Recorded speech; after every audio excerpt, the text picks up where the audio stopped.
কক্সবাজার থেকে যুক্ত হচ্ছেন সহকর্মী কামরুল ইসলাম মিন্টু।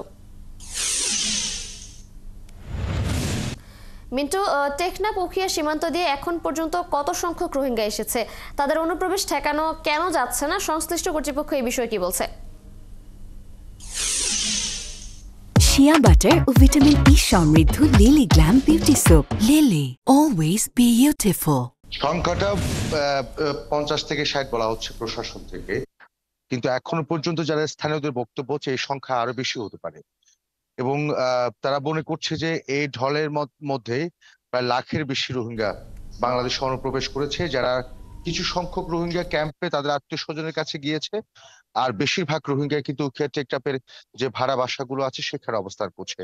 আমরা যখন টেকনাফ উখিয়াতে ঘুরি তখন প্রত্যেকটা ভাড়া বাসায় রোহিঙ্গা আর রোহিঙ্গা।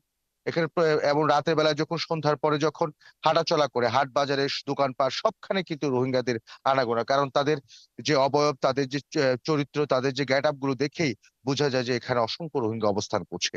প্রশাসনের পক্ষ থেকে কোনো ধরনের অভিযান করে তাদেরকে ক্যাম্পে নিয়ে যাওয়া বা কোনো ব্যবস্থা গ্রহণ করা সে ধরনের তৎপরতা আমরা এখনো দেখিনি।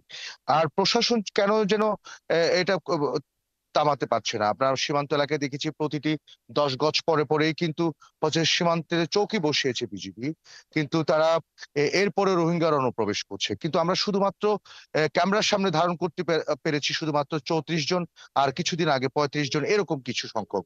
কিন্তু 64,000 বা 60,000 রোহিঙ্গা অনুপ্রবেশ করেছে রাতের বেলা, রাতের অন্ধকারে। প্রশাসন যেটা বলছে যে কিছু দালাল চক্রের সহায়তায় এই সমস্ত রোহিঙ্গা গুলো আসছে।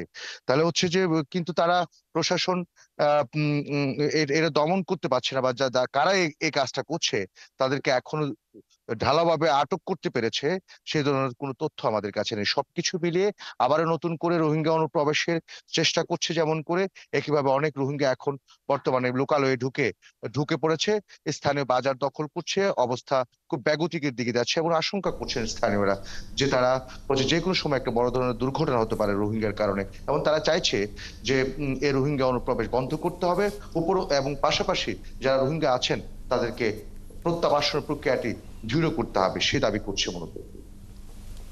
মিন্টু, ধন্যবাদ আপনাকে। দর্শক, টেকনাফ উখিয়া সীমান্ত দিয়ে আবারও রোহিঙ্গা অনুপ্রবেশ করছে সে বিষয়ে জানাচ্ছিলেন সহকর্মী কামরুল ইসলাম মিন্টু।